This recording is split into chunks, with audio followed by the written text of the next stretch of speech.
13 de abril, 13 años de aquel fatídico día. Fíjese, gobernador, que para recordar lo que fue todos estos sucesos del 11, 12 y 13 de abril, el papel que jugó el estamento militar fue, quizá para no decirlo en otras palabras, el papel protagónico y estelar de lo que fue toda esa jornada del 11, 12 y 13 de abril, sobre todo lo que ocurrió en la madrugada del 12 y ya el 13 de abril. Usted para aquel entonces era el jefe de la guarnición de Caracas, que se comparte también con el Estado Miranda, pero jefe de la guarnición de Caracas, y allí me gustaría detenerme unos segundos para recordar o tratar de recordar, general, qué fue lo que pasó, qué se empezó a mover en el estamento militar y cómo se empezó a organizar toda esta retoma del poder para la restitución del hoy fallecido presidente Hugo Chávez.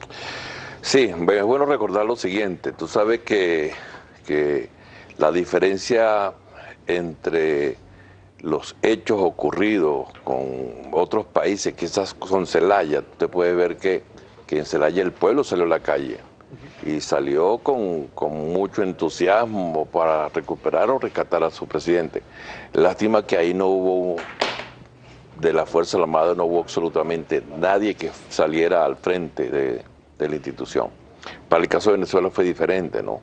Un pueblo pidiendo el retorno de Chávez y unas Fuerzas Armadas que gracias a un grupo de profesionales militares que me acompañaban, logramos dar al traste con lo que los altos mandos ya habían decidido. Estoy hablando de esa forma es porque el comandante del ejército, el comandante de la armada, todos los jefes militares de posición, inspectores, etcétera, estaban a favor de un golpe de Estado. Estaban comprometidos con un golpe de Estado. Y por supuesto, una de las grandes fallas que pienso yo, analizaron ellos, fue que ellos no lograron hacer el estudio propiamente del perfil de cada profesional en los cargos que se está ocupando, sobre todo los cargos más importantes. Y ¿Se refiere a los cargos operativos, los cargos que tenían comando militar? Por supuesto, porque ellos, quizás cuando yo llego al comando de la guarnición, estoy hablando del 8 de enero de ese año 2011, ¿no? 2002. 2002, perdón, 2002. Ese 8 de febrero, estamos hablando de 3 meses antes del golpe de Estado. Y ellos se quedaron sorprendidos y creían que yo podía estar al lado de los golpistas, por el simple hecho de que yo mismo fui que le pedí al presidente Chávez, yo era su jefe de casa militar y yo le pedí que quería estar en otro cargo. Y él, bueno, me dijo, tienes una gran responsabilidad si te doy la Gran Caracas, pues Caracas, Vargas y Miranda. ¿Y por qué quiso salir de la jefatura de la Casa Militar? Bueno, porque normalmente me gustaba ser más operativo. Normalmente la Casa Militar se dedicaba a la seguridad propiamente del presidente, pero yo quería estar más operativo y conociendo la situación que se está viviendo en el país, que se requería de mi presencia en cuanto a darle respuesta al recalentamiento de las calles como se estaba viendo, ¿no? Ahora, cuando empezó a articularse todo este engranaje militar, General García Carneiro, ¿cómo se dio la articulación, por ejemplo, con el papel que jugó el general Raúl Isaías Baduel en torno a permitir la retoma y a propiciar la retoma del poder del presidente Hugo Chávez? No, mira, yo creo que es bueno aclararte lo siguiente. Baduel estaba en Maracay. Ahí no sucedió absolutamente nada. Ahí no hubo ni siquiera alzamiento de oficiales de ningún tipo. Cuando Baduel sale a la palestra, después que se conoció la captura de Carmona y de los 114 oficiales generales almirantes, que eso se hizo a las 5:30 de la tarde. Así que Baduel nunca tuvo una participación activa.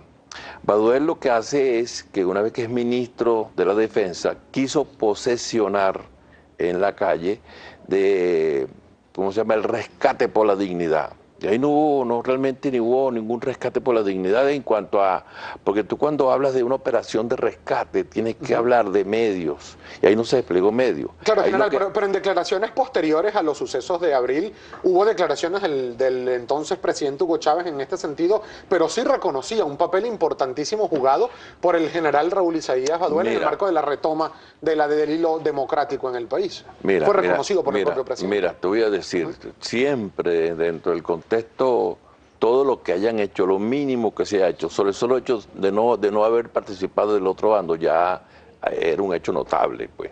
Fíjate que estamos hablando de más de 114 generales y almirantes adversos al gobierno. Yo no le puedo quitar mérito tampoco a él, no, yo no se los quito, pero lo que sí digo es la verdad. Acuérdate que en Maracay tú conociste si hubo algún alzamiento, en Maracay hubo oficiales que se opusieron al presidente Chávez, no, ¿verdad? Que tú sepas que hay alguna unidad que se haya, tampoco.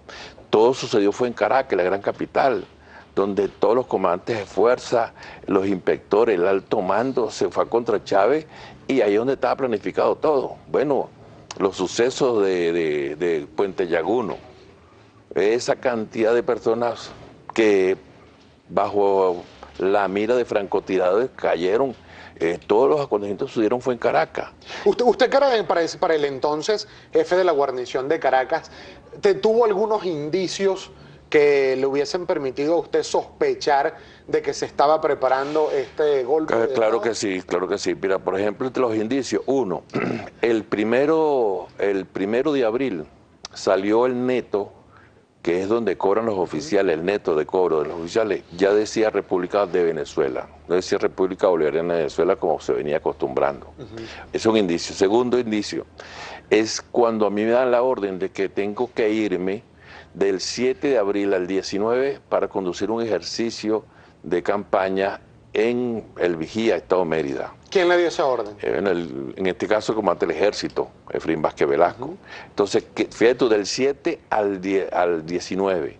Y ese ejercicio, una precisión general, ese ejercicio no era autorizado por el entonces jefe del CUFAN, ahora se llama CEOFAN. No, sino que eso estaba planificado, ya lo había planificado tanto el CUFAN, que era lo que se llama el CEO hoy en día, y el comandante del ejército ya sabía mi posición, que yo no iba a estar al lado de ellos, pues, y se idearon de cómo sacarme a mí del juego, mandándome a un ejercicio en el Vigía, al sur del lago, parte del sur del lago de Maracaibo, y es cuando yo le solicito al general Lucas Rincón que por favor interceda, porque como comandante de la guarnición de Caracas, Vargas y Miranda, yo era el responsable del orden interno. Todo lo que acontece en la Gran Caracas en cuanto a desorden público y todo lo que se refiere a alteración del orden es de mi competencia. Entonces, para mí me parecía bien raro, ¿ve?, que sabiendo que la ciudad de Caracas estaba en esos momentos tan convulsionada, ¿cómo me pueden estar mandando a mí a cumplir un ejercicio en el sur del lago que no tenía nada que ver con lo que estaba ocurriendo? Ese era el segundo indicio. Por supuesto, me hace a mí ponerme en posición de alerta ante lo que posiblemente venía. General, nosotros tenemos que hacer una breve pausa, pero al regreso, a mí me gustaría su opinión y su apreciación, recordando en perspectiva a estos 13 años de lo que fue los sucesos del 11, 12 y 13 de abril, dos declaraciones. Una de ellas del fallecido presidente Hugo Chávez, cuando dijo que él, en conocimiento de causa, propició el aceleramiento de algunos de los sucesos porque ya vislumbraba lo que podía estarse gestando en el marco de esos días, pero además también lo expresó en el marco de esos sucesos por el general Lucas Rincón Romero cuando habló de la renuncia del presidente Hugo Chávez. ¿Qué pasó?